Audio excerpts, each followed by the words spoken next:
Hello again, Dr. Richard Harkness here, and we are back with another video. We're going to talk today a little bit about luxury books, and specifically I'm going to talk about the Folio Society and the connection to why I think this might be helpful in ADHD. Not specifically thinking about the Folio Society, but more luxury books in general, and we'll get back to that later on in the video.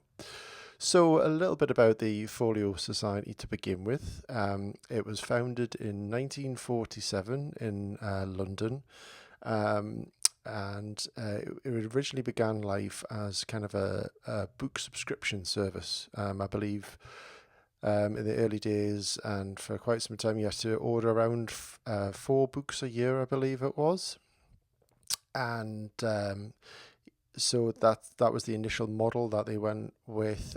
This changed later on in 2011, I believe. They dropped the subscription model and just made the books available to buy for anyone. They now run a very nice online ordering service where you can find the books and find out all the details about them there. I was trying to think about this. I can't remember where my journey into the Folio Society began. I imagine I took an interest a while for looking at around reading, finding new books, and particularly like trying to get back into the habit of reading again, because my focus when trying to read had got really bad, and it used to be something I was doing all the time when I was younger, and really enjoyed settling down with a book at night. So I wanted to get back into that habit, kind of retrain my brain into doing that. So I'd seen some YouTube videos, and I think I just went down a bit of a rabbit hole looking at really nice quality books, and just really like admiring the quality of them. So I got curious, I got Folio curious, and decided to look into their books, and ordered one for myself, and that's where that journey began for me. I also really like the fact that they are a UK-owned firm. They have quite reasonably good ethics. So, for example, they use sustainable packaging. When you order from them, like everything can be recycled. The books are printed on acid-free paper to help them have a long life, and they're made with FSC paper as well, so come from sustainably managed forests, so that's really great.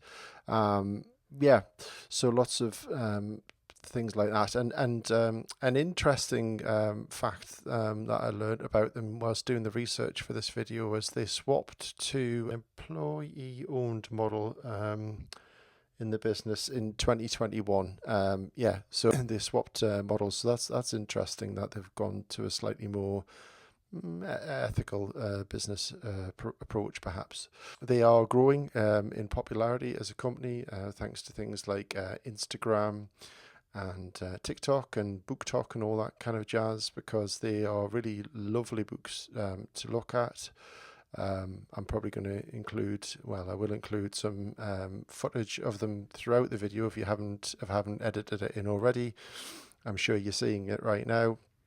And they're just really lovely things to own and to hold. So the first book that I went with for my collection was Bram Stoker's Dracula, which you can see here, and you've probably seen in some of the nice shots that I've done already of it.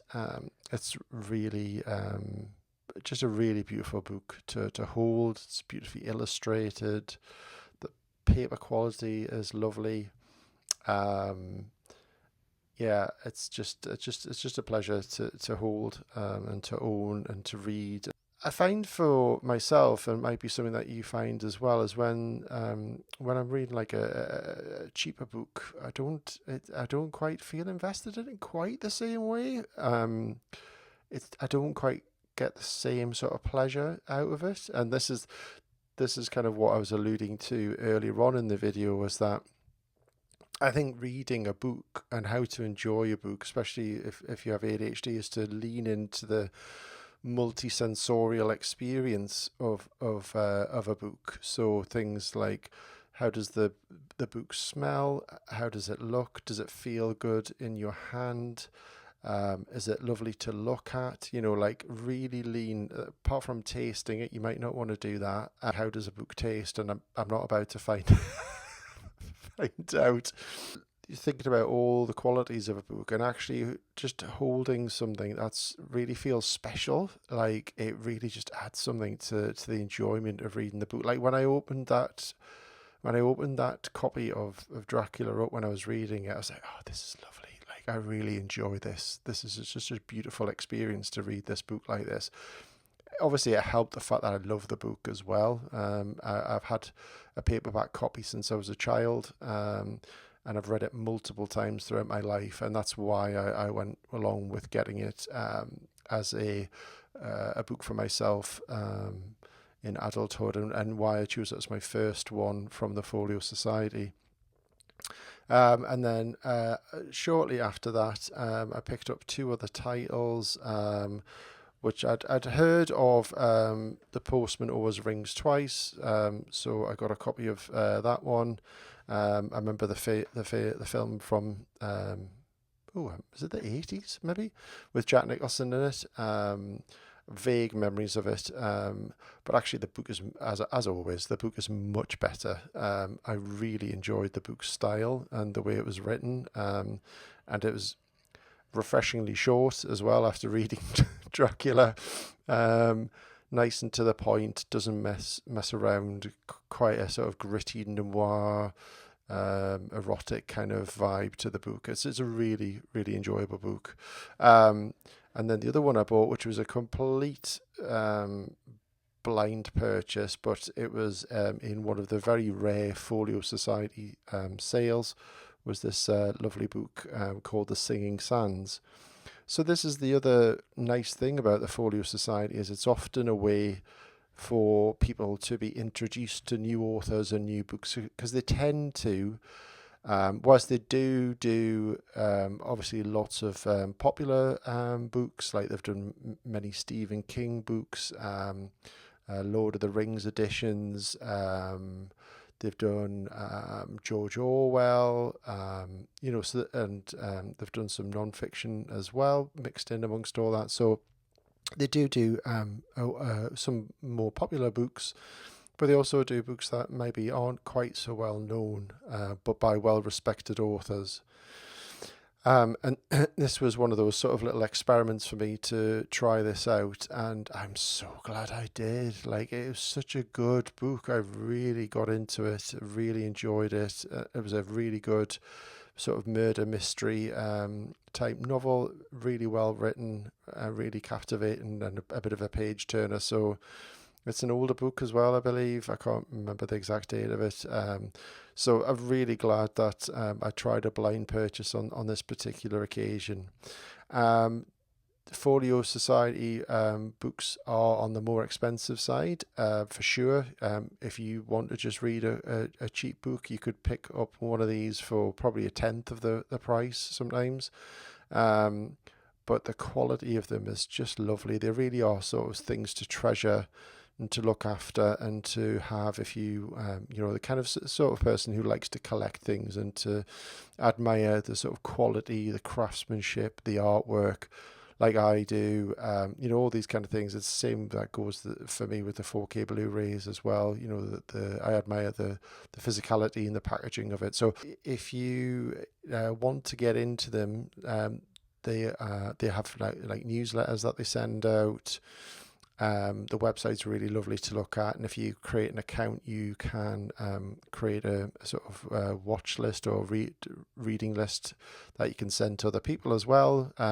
They would make, now that I'm saying this, and partly a reason why I mentioned this, they would make a really great gift for somebody around the holiday season, or for birthdays. If you know somebody has a really favourite author or favourite book, getting them a luxury copy of it from the Folio Society would really make a lovely gift to them. If you are into collectibles, there is a expanding kind of area where some people see these as sort of an investment.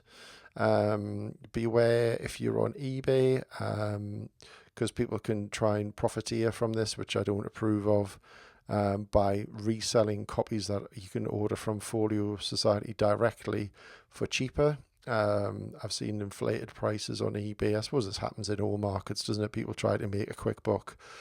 But if you can buy it directly from Folio Society, I don't see why you should be doing that. eBay does, however, have a lot of copies of older Folio Society. Like I say, they go back all the way to 1947. So you can often find older editions of a book if you just want to buy the book itself. Obviously, buyer beware. You've got to check to see what kind of condition the books are in before you purchase.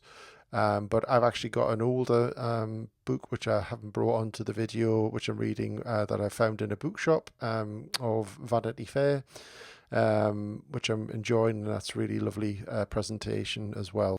So really I just wanted to make this video to talk a little bit more about Folio Society and the Folio Society books, to make you aware of them.